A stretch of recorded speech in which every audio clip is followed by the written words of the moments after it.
Hello guys, मैं स्वाति वैष्णव स्वागत करती हूँ आप सभी का हमारे यूट्यूब चैनल में। आज हम डिस्कस करने वाले हैं रूल अगेंस्ट परपेचुइटी, जो कि संपत्ति अंतरण अधिनियम ट्रांसफर ऑफ प्रॉपर्टी एक्ट के सेक्शन 14 में प्रोविजन उसका दिया गया है।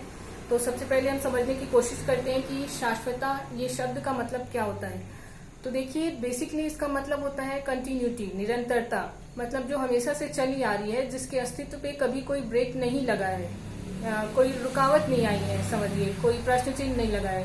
सनलाइट की अगर हम बात करें, सूर्य के प्रकाश की, तो वो हमारे जन्म के पहले से भी था, अभी भी है, और मतलब जब हम अस्तित्व में हैं तब भी वो है, और हमारे न रहने पर भी वो रहेगा। मतलब ऐसे शब्दों को, ऐसे तथ्यों को हम शाश्वता से जोड़ के देखते हैं। जो शाश्वत है हमेशा से है और हमेशा रहेगा।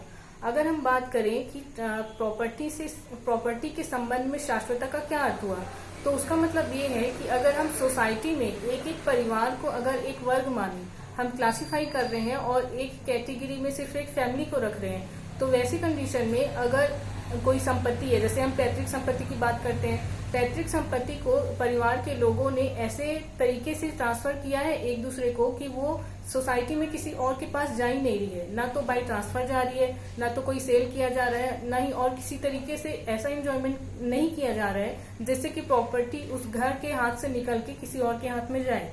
कहने का मतलब आपने प्रॉपर्टी को बांध के रख लिया है कि पीढ़ी दर पीढ़ी केवल इस घर के लोग ही, इस घर के वंशज जो आते जाएंगे, केवल वो ही उसको यूज करेंगे और किसी का हाथ उस पर नहीं लगेगा। तो ये क्या हुआ? शाश्वता का नियम हुआ। अब हमको क्या पढ़ना है? शाश्वता के विरुद्ध नियम। इसका मतलब ये हुआ कि ये जो निरंतरता है ना, ये जो कंटिन्यूटी है, उसको लोकहित में ब्रेक करना है। कहने का मतलब अगर आप प्रॉपर्टी को बांध के रख लोगे, किसी और को, मतलब कोई और उसको यूज कर ही नहीं पाएगा किसी तरीके से, तो वैसी कंडीशन में क्या होगा? ये जो लोकहित है वो प्रभावित होगा। फॉर एग्जाम्पल देखिए कि अभी तो खैर कॉन्स्टिट्यूशन में देख लीजिए, हमारा सिर्फ कॉन्स्टिट्यूशनल राइट है, जो प्रॉपर्टी राइट है, सिर्फ संवैधानिक अधिकार है, हमारा मौलिक अधिकार नहीं है, फंडामेंटल राइट्स नहीं है ये। तो क्या होता है, मान लीजिए इसको हम कॉन्स्टिट्यूशनल राइट नहीं बनाते, अगर ये मौलिक अधिकार ही रहता और विकास कार्य के लिए किसी की प्रॉपर्टी चाहिए होती शासन को, तो वैसे क्या होता? फिर उसका रिजल्ट क्या होता कि कोई अपनी प्रॉपर्टी देना ही नहीं चाहता। तो क्या ऐसे मतलब 4 लेन की हम बात कर रहे हैं, 6 लेन की, ये सब बन पाते, विकास कार्य अवरुद्ध हो जाता है ना। और दूसरे फिर कंडीशन में देखिए, मान लीजिए ए ने अपने जीवित रहते में अपनी प्रॉपर्टी पे कोई लाइबिलिटी ऑब्लिगेट कर दी थी, यानी कि अपनी संपत्ति पे कोई बंधक निर्मित कर दिया था, और उसने अपने घर के किसी भी सदस्य को बताया नहीं कि वो उस अचल संपत्ति को बंधक रख के कुछ कर्ज लिया था जिसको वो चुकाया भी नहीं है। तो अगर मामला उसकी मृत्यु के बाद, जिसने कर्ज लिया था ए ने, उसकी मृत्यु के बाद मामला अगर कोर्ट में जाता है, तो फिर वहां पे डिस्प्यूट यही हो जाएगा। वो ये बोलेंगे कि नहीं, हम तो इसको किसी को किसी भी तरीके से ट्रांसफर नहीं किए थे, इसका जो इंटरेस्ट है, जो ओनरशिप है प्रॉपर्टी का, वो सिर्फ हमारे घर के सदस्यों में ही पीढ़ी दर पीढ़ी निहित है, वेस्टेड है। तो ऐसी कंडीशन में बहुत विवाद की स्थिति हो जाएगी, व्यापार वाणिज्य लोकहित जो है बुरे तरीके से प्रभावित होगा। इसलिए सेक्शन 14 इसमें ये बोल रहा है कि रूल अगेंस्ट परपेचुइटी को इस्टेब्लिश किया जाना जरूरी है। ठीक है, तो देखिए ये जो है, हमने जो सेक्शन 13 पढ़ा था उसी का ये विस्तार है। सेक्शन 13 में हमने क्या पढ़ा कि अनबॉर्न पर्सन को ट्रांसफर किया जा सकता है प्रॉपर्टी का, डायरेक्ट नहीं किया जा सकता, इनडायरेक्टली, यानी कि किसी को और, पहले किसी और व्यक्ति को, जिसको हम मीडिएटर बोल रहे हैं, उस पे हम प्रायर इंटरेस्ट क्रिएट करेंगे, पूर्व हित सृजन करेंगे किसी और व्यक्ति को प्रॉपर्टी देके। उसके बाद फिर हम ऐसा मतलब कि स्थिति निर्मित करेंगे कि अनबॉर्न चाइल्ड को, अनबॉर्न पर्सन को उस मीडिएटर से ही संपत्ति अंतरित हो। लेकिन हमने सेक्शन 13 में एक शर्त देखी थी कि ऐसा 13 के अकॉर्डिंग ट्रांसफर तभी वैलिड माना जाएगा जबकि उस अनबॉर्न पर्सन को पूरा का पूरा इंटरेस्ट, पूरा का पूरा ओनरशिप ट्रांसफर किया जाए, है ना। सिर्फ अगर उसको ये बोल दिया गया कि अनबॉर्न चाइल्ड वो जब अस्तित्व में आएगा तो उसके जीवित रहते वो उसको इंजॉयमेंट करेगा, उपभोग करेगा, और उसके बाद किसी और को वो संपत्ति निहित हो जाएगी, वेस्टेड हो जाएगी, ऐसा कंडीशन उसमें नहीं होना चाहिए। उसमें हमने कंडीशन सिर्फ ये देखा था, मैं फिर एक बार रिपीट कर देती हूँ, सिर्फ ये बोला गया था कि सेक्शन 13 तभी इन्फोर्स किया जाएगा, तभी अनबॉर्न पर्सन को हम ट्रांसफर करेंगे प्रॉपर्टी का, जबकि ट्रांसफरर यानी कि अंतरक का पूरा हित उसमें निहित हो।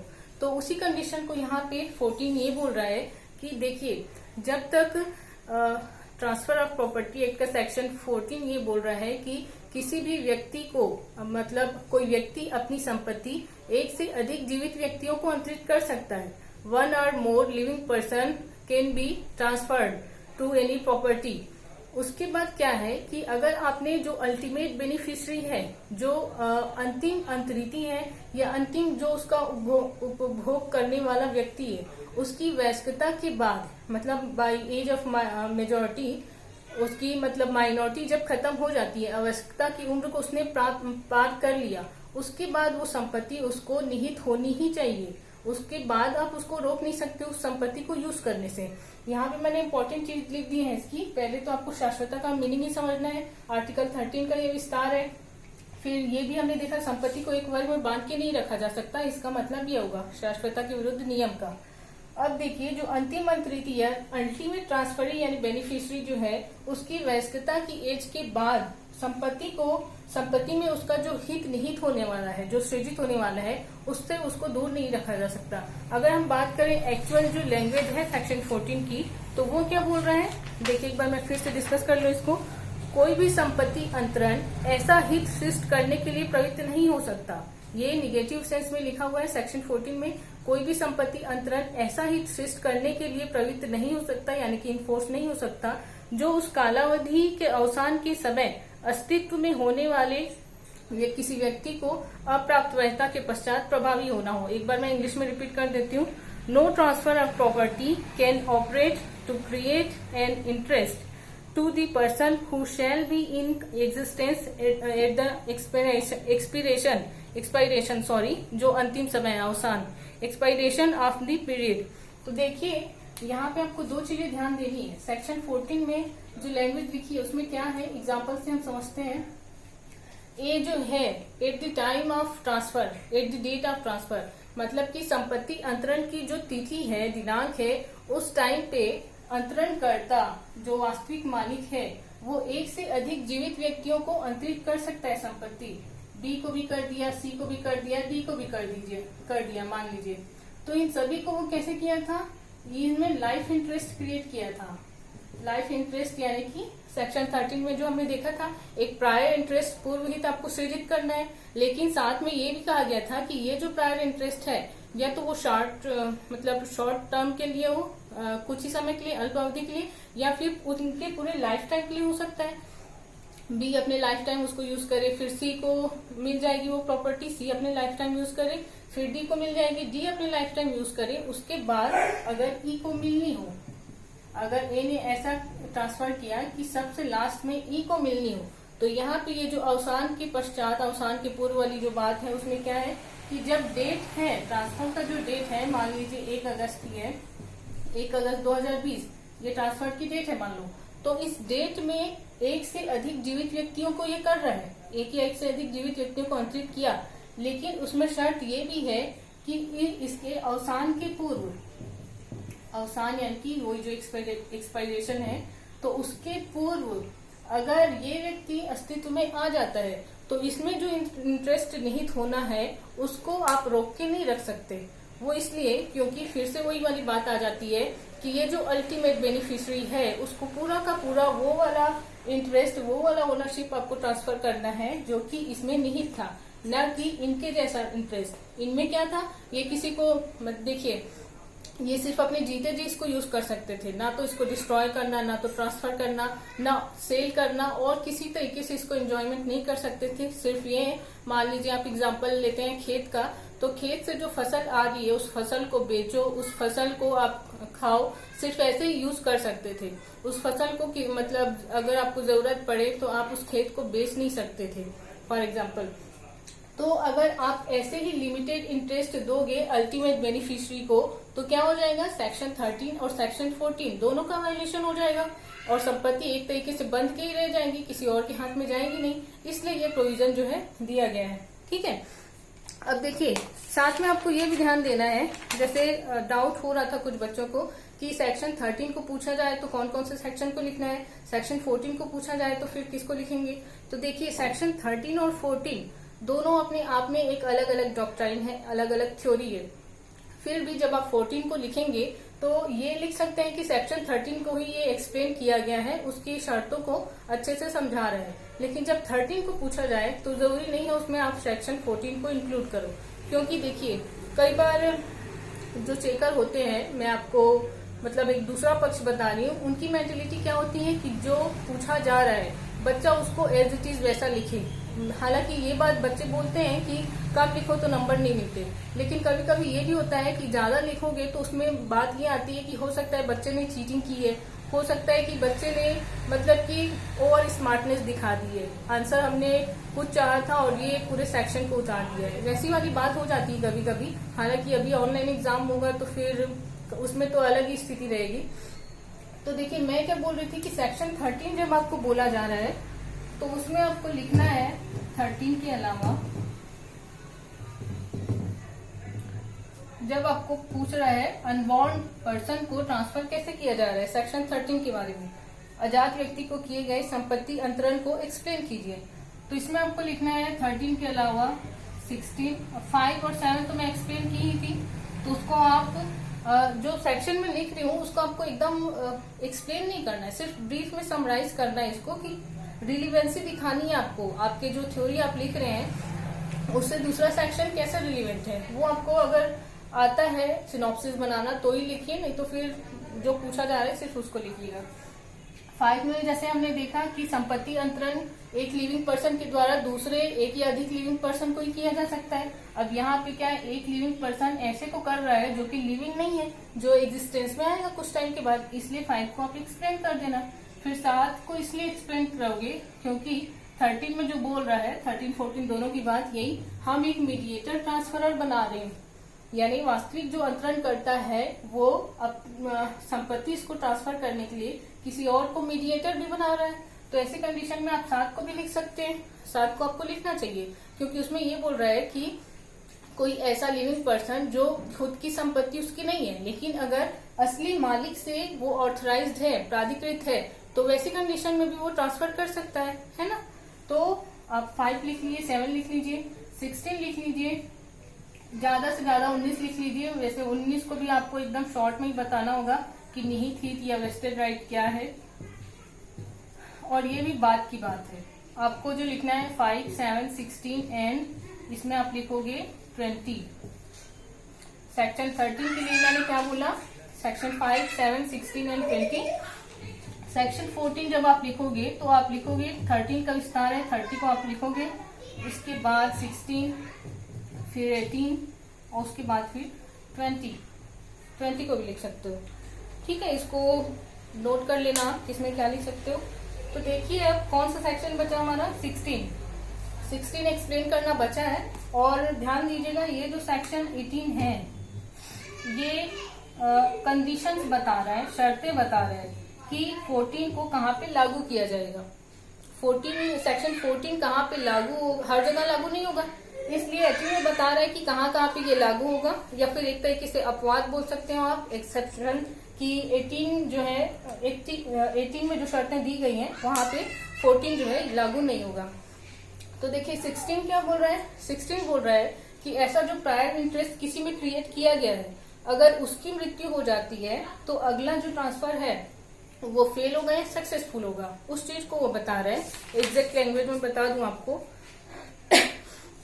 अंतरण का किसी पूर्विक हित की निष्फलता पर प्रभावी नहीं होना, transfer to take effect on failure of prior interest. मैंने 13 में जैसे हमने देखा था कि अगर ए ने किसी को संपत्ति दी कि वो अनबॉर्न पर्सन को निहित हो बाद में, लेकिन ए तो जिंदा है और ई जो है वो भी अस्तित्व में आ गया, लेकिन ई जो बीच वाले हैं वो इसके अस्तित्व में आने के पहले अगर मर जाते हैं, है ना, इनको लाइफ इंटरेस्ट दिया गया था, लाइफ इंटरेस्ट के रहते अगर अस्तित्व में आ जाता अनबॉर्न पर्सन तो ही उसको संपत्ति वेस्टेड होती, लेकिन ये अस्तित्व में आया नहीं है और इनकी मृत्यु हो गई, तो ये जो आगे का ट्रांसफर है ना वो वहीं पे ब्रेक हो जाएगा, वो अनबॉर्न पर्सन को नहीं जाएगा, वो इसलिए क्योंकि ये वापस इसमें निहित हो जाता है। ठीक है, ये पैदा ही नहीं हुआ है, इनकी मृत्यु हो गई, लाइफ इंटरेस्ट तक ही इनको यूज करना था, किसी और को वो दे नहीं सकते थे, तो इनके इनहेरिटेंस में तो जाएगी नहीं, किसी को उत्तराधिकार में मिलेगा नहीं, तो वापस इसी के पास ये चली जाएगी। और अगर मान लीजिए इसकी भी मृत्यु हो गई और इसकी भी मृत्यु हो गई, तो वैसी कंडीशन में भी संपत्ति इसी को जाएगी। और इसी को जाएगी कहने का मतलब ये हुआ कि अब डायरेक्ट वो पर्सन तो अपने शरीर बॉडी में नहीं है वो, तो क्या होगा वहां पे, ऐसा होगा कि पहले तो ए ने कह दिया कि मेरी संपत्ति ई को जाए। ई को जाए कहने का मतलब वो अपने इकलौते वारिस को ही दे रहा था संपत्ति, एक तरीके से वसीयत के रूप में थी। लेकिन अगर हम बोल रहे हैं कि ये मृत हो गया लेकिन संपत्ति आगे ट्रांसफर न होकर वापस इसी स्थिति में आ जाएगी, इसका मतलब ये हुआ कि हिंदू अनडिवाइडेड फैमिली में जैसे कि को पार्टनर होते हैं, सहदायिक होते हैं, उसी प्रकार से अब इस संपत्ति पे पैतृक संपत्ति की भांति सबको बराबर का हिस्सा होगा, न कि सिर्फ इसी एक को संपत्ति चली जाएगी। ठीक है, तो यहाँ पे यही वाली बात है। 18 को हम बता देते हैं। 18 क्या बोल रहा है कि कुछ चीजों में रूल अगेंस्ट परपेचुइटी लागू नहीं होगी। इसका एग्जाम्पल हम देख लेते हैं। देखिए हमने क्या बोला कि प्रॉपर्टी को बांध के नहीं रखना है, इसलिए रूल अगेंस्ट परपेचुइटी सिर्फ प्रॉपर्टी राइट्स पे लागू हो रही है, किसी व्यक्ति पे ये लागू नहीं होती। मतलब इसका सब्जेक्ट मैटर प्रॉपर्टी है, ना कि कोई पर्सन। तो अगर हम बात करें कि किसी मठ का पुजारी या फिर कोई मठ का कोई प्रमुख है, जिसको आप जो भी बोलो, तो अगर इसके लिए ऐसी व्यवस्था कर दी गई है कि किसी एक ही घर